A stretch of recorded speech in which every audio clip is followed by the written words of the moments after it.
Eh mais je connais ça, c'est quoi déjà? Des vieux souvenirs. J'ai comme l'impression que t'as encore des trucs à raconter. Ouais, et cette fois, ça va être rock'n'roll. Tu m'en diras tant.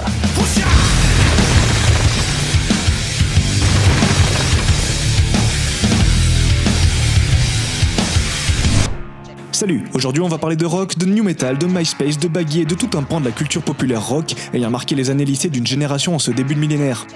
Mais avant toute chose, définissons un peu ce qu'a été le mouvement rock à travers les phénomènes générationnels. Allez, c'est parti. Depuis l'explosion médiatique du rock'n'roll dans les années 50, chaque génération ou presque a eu le droit à son ardente fanbase d'adolescents en sueur. Au cours des 6 dernières décennies, les styles muteront, émergeront, entraînant à chaque génération de nouveaux individus hormonalement instables en quête de nouvelles sensations auditives. À cet âge charnière et à l'instar des styles actuels, le rock devenait un véritable outil socialisateur tout au long de la trajectoire des individus. Même si le rayonnement du rock et son lot de guitares saturées se sont un peu atténués dans les cours des lycées depuis une douzaine d'années, notamment avec l'avènement de nouveaux représentants de la pop et du hip-hop mainstream, il y eut pourtant un dérivé qui marqua son époque. En effet, la prophétie métal fraîchement débarquée des années 90, et plus particulièrement son évolution, le new metal, n'a pas échappé à la génération d'occidentaux ayant traversé les années 2000 à linge ingrat. Et c'est ainsi qu'à une période pas si lointaine et pourtant cruellement désuète aux yeux de certains, nous arborions fièrement nos badges Korn, nos t-shirts Famous, nos sweats System of a Down et autres attirails de dégénérés chevelus. Le métal s'est en quelques années installé partout dans le paysage culturel des teenagers. Une démocratisation tellement fulgurante qu'elle ira même jusqu'à envahir nos postes de télévision, notamment avec la diffusion de clips de divers artistes. Et au milieu des années 2000, il n'était pas surprenant de retrouver des soundtracks complètes dans les jeux du moment, mais aussi des publicités pour des compilations de rock et de métal, et de retrouver ces mêmes titres dans les bandes originales des productions cinéma de cette période.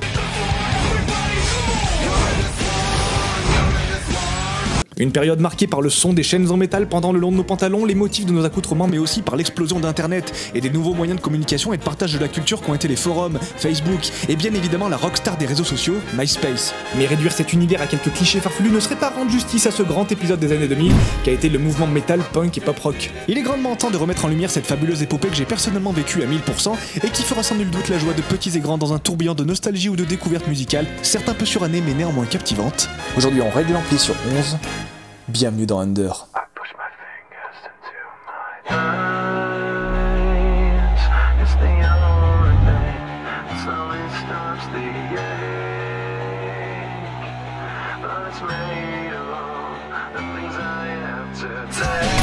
Alors, on pourrait penser que ces énergumènes qui fréquentaient les halls des lycées et des facs en France il y a 15 ans n'étaient rien de plus qu'une bande d'allumés aux cheveux longs et gras qui, quand ils chantaient pas faux et fort dans un micro, passaient leur temps à secouer la tête et à boire des bières bon marché. Eh bien oui. Mais pas que. Et là vous allez me dire, non mais Dorian, le métal c'était aussi une véritable révolution musicale, une culture foisonnante et des dizaines d'univers qui... Stop, merci, tu arrêtes s'il te plaît. C'est... qu'est-ce que c'est? Qui es-tu toi? Bah moi c'est Greg. Je me suis abonné. Et... Quoi? On peut s'abonner? Des abonnés? Qu'est-ce qu'ils vont, putain? Ils vont à qui?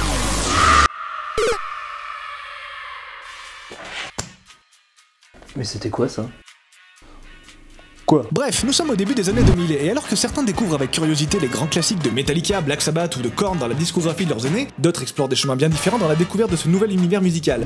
Comme beaucoup des personnes de mon âge, mon initiation à ce que nous appellerons généralement le rock s'est faite au beau milieu de la petite révolution du new metal, et plus particulièrement avec le premier album de Linkin Park, Hybrid Theory, et un fameux CD gravé qu'un ami avait discrètement subtilisé à son grand frère. Point d'originalité dans cette anecdote puisque cet album, en plus d'être aujourd'hui considéré comme l'un des plus révolutionnaires du genre à travers son succès critique et commercial, est également réputé pour avoir été une passerelle majeure vers le métal pour des milliers de jeunes gens prépubères de son époque. Un album aux qualités discutables car souvent décrié et moqué pour son manque de technicité par de nombreux barbus avertis au cœur tendre, les mêmes qui verseront une larme le 20 juillet 2017 parce que quand même, c'était notre époque. Rest in peace Chester, tu rentres au panthéon de mes idoles mal aimées aux côtés de Paul Walker. Et Dick Rivers. Et Dick Rivers. Complètement chamboulé à l'écoute de ces nouveaux sons inédits pour le gosse que j'étais, il était alors hors de question de restituer ce précieux Graal à son propriétaire. Et après s'être procuré le single de la BO de Mission Impossible 2 par Limp Bizkit et regardé 15 fois le clip de Bring Me to Life d'Evanescence sur M6... Tiens d'ailleurs, vous savez quel film avec Ben Affleck a utilisé Bring Me to Life d'Evanescence comme bande originale? Daredevil. Vache. T'es fan de comics? Non. Par contre, je suis fan de collage de Ben Affleck. J'en ai 800. Formidable. Enfin, nous pouvions aussi compter sur la presse nationale. Ces magazines comme Rock Mag, Rock One, Rock Sound ou tout autre bout de papier disposant du préfixe rock offraient pour la plupart des CD de compilation de tous les titres du moment avec en prime des productions de nos compatriotes français comme Playmo, Acme et Nancer. Il faudra pour ma part attendre l'arrivée au lycée dans la grande ville pour découvrir toutes les facettes de cet univers. Époque signant la disparition du Walkman au profit du Discman et où nous fréquentions les disquaires dans lesquels on pouvait acheter de la musique d'occasion. On pouvait acheter de la musique d'occasion. Ça va?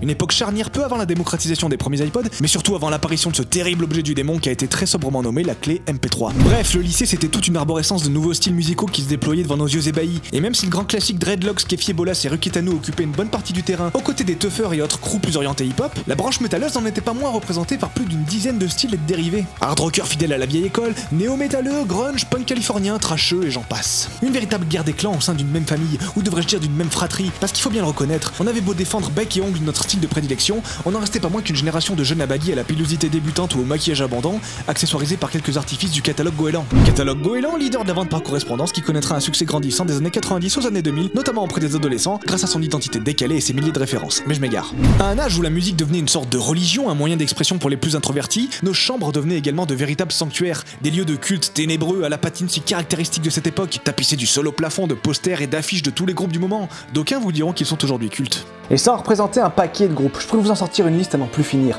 Mais comme un gros medley vaut mieux que de longues paroles, voici un gros medley qui vaut mieux que de longues paroles.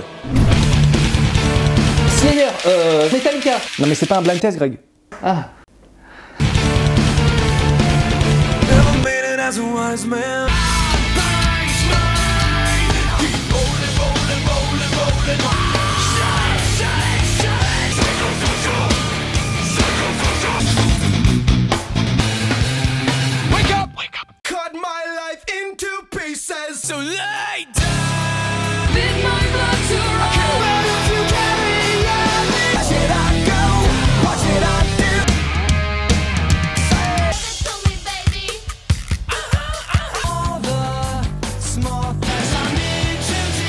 Looking at you through the glass.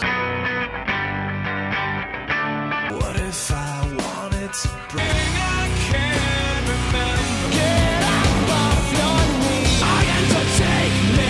Every day is a new day. Want nothing wrong with me. Some of them want.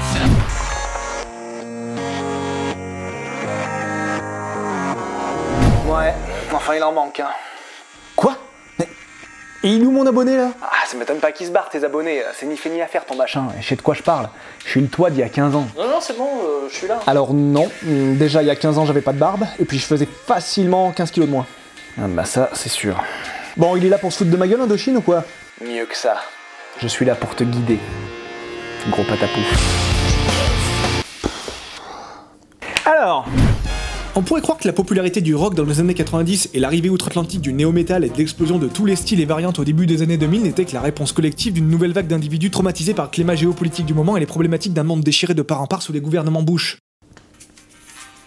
Eh ben oui. Non? Si.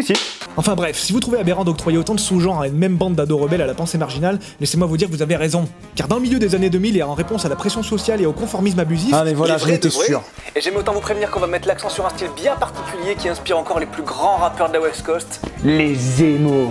Pareil que si tu regardes trop longtemps dans les yeux, tu peux attraper le sida. Ah, mais c'est pour ça la mèche.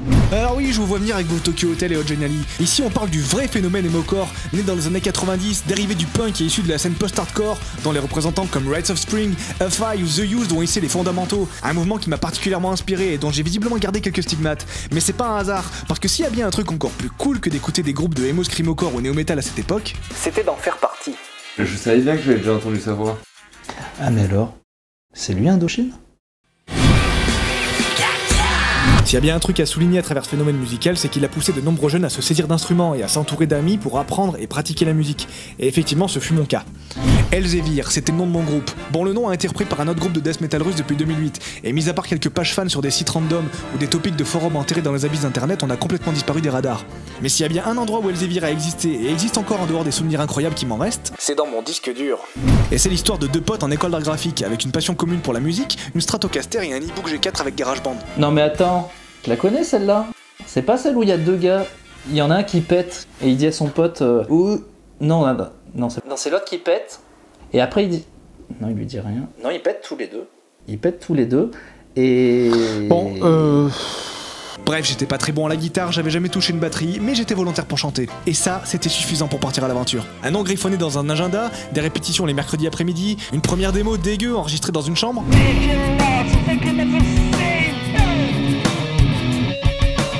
Certes, c'était nul, Mais c'était suffisant. Ça y est, on venait de créer quelque chose qui allait changer nos vies.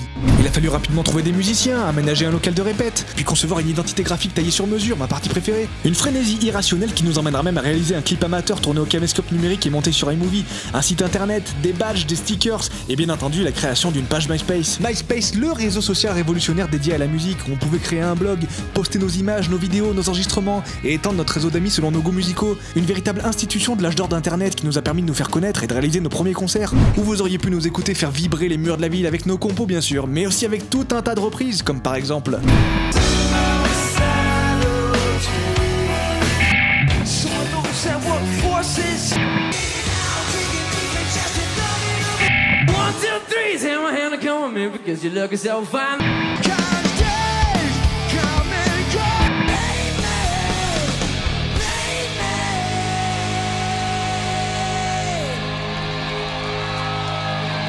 C'était génial. Pour la première fois de notre vie, on passait de fan à idole. Les étudiants avaient nos chansons comme sonnerie de téléphone. On trouvait nos stickers collés un peu partout en ville. En quelques années, le groupe évoluera. Et on enchaînera les lycées, les petites salles, les gymnases, les concerts dans des garages privés, puis des scènes dans des bars, grâce à une amie manager qui nous décrochera nos premières vraies dates. Et je pourrais aussi vous parler de mon légendaire studio de 17 mètres carrés qui deviendra notre studio d'enregistrement et dans lequel on enregistrera des dizaines de chansons aux grandes dames des voisins. Et c'est d'ailleurs ici qu'est mort né notre album Jamais Terminé, dont il me reste des dizaines de pistes MP3 en tout genre, principalement constituées de chansons en yaourt. Tellement de démos qu'on aurait pu être récompensé du disque d'or des chansons pas terminées. Des chansons en yaourt? Genre au Bichidus actif. Non, ça veut dire dans un anglais approximatif. Et ça ressemblait à ça.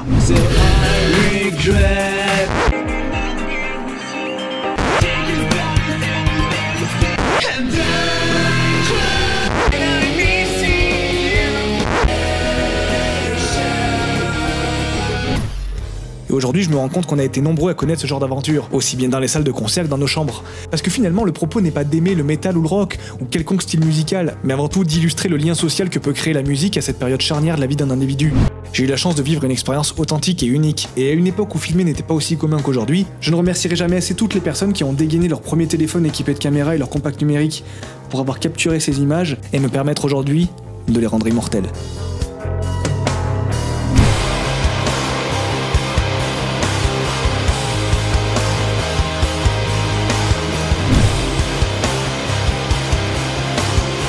Et c'est vrai qu'aujourd'hui, ces styles, ces mèches, cette musique, cet univers, ça prête à sourire. Enfin, disons-le franchement, il s'agit même d'un terrain parfaitement fertile au foutage de gueule. Mais je vous rassure, c'était déjà le cas à l'époque. Et les plus hardeux dégainaient leurs plus belles plumes pour nous bolosser sans vergogne. Mais oui, on pourra pas dire qu'on a marqué l'histoire du rock avec un grand H. Du rock?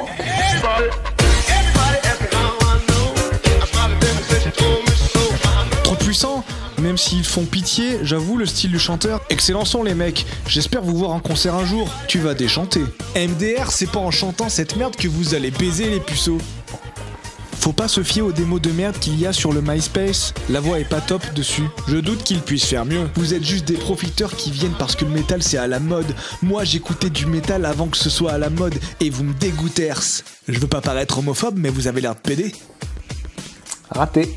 Écoutez du death et vous saurez c'est quoi la musique. On dirait un clip pour du maquillage. Même si c'est pas super, je préfère écouter leurs sons car ils sont de ma même ville que moi. Vocalement c'est de la merde mais capillairement c'est nickel. Merci. C'est pour ça qu'ils le gardent. Vraiment de la merde ce concert, vous devriez vous pendre. Non, j'abuse, mais par contre arrêtez les concerts. Les mecs s'y croient trop alors qu'ils ont aucun talon. C'est certainement ce qui a causé notre chute. Les mecs sont émo et se prennent pour des vrais zikos, mais MDR quoi. Des émos. Pff, MDR. Je crois que je préfère manger mon propre vomi que d'écouter de la musique d'émo. Laissez-les, ils ont droit de s'exprimer. Quand vous serez célèbre, je pourrais dire que j'ai posté un commentaire sur leur blog quand ils étaient pas connus. Gamine. Je trouve qu'il y a trop de jaloux dans les commentaires. En même temps, pourquoi eux ça marche alors que c'est de l'émo de merde? Je sais pas. Alors ferme ta gueule.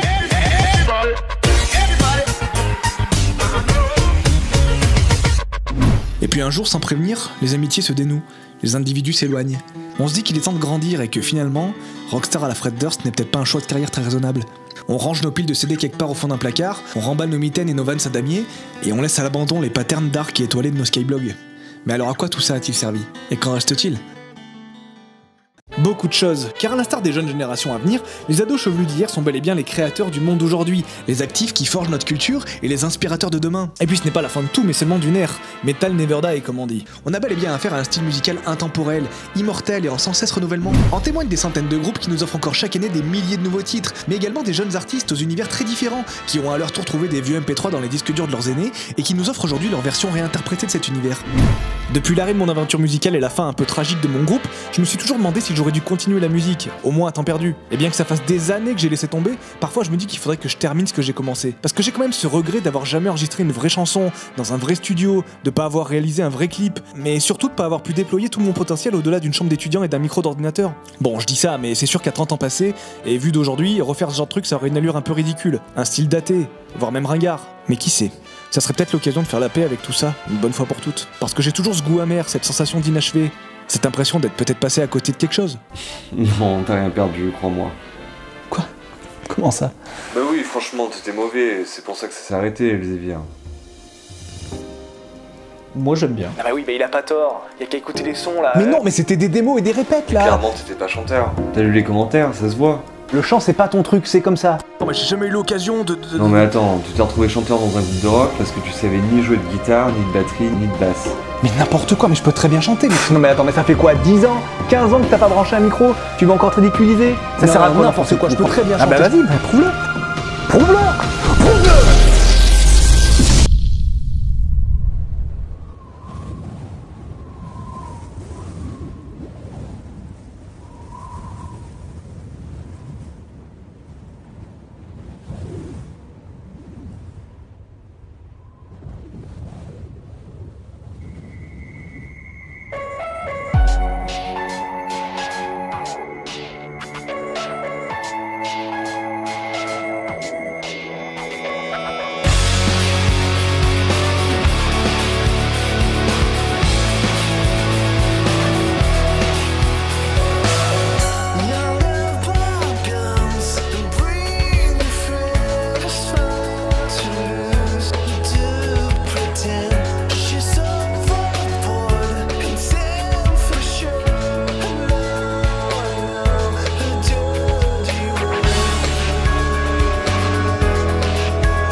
Bon, j'ai pas pu m'en empêcher, c'est comme ça.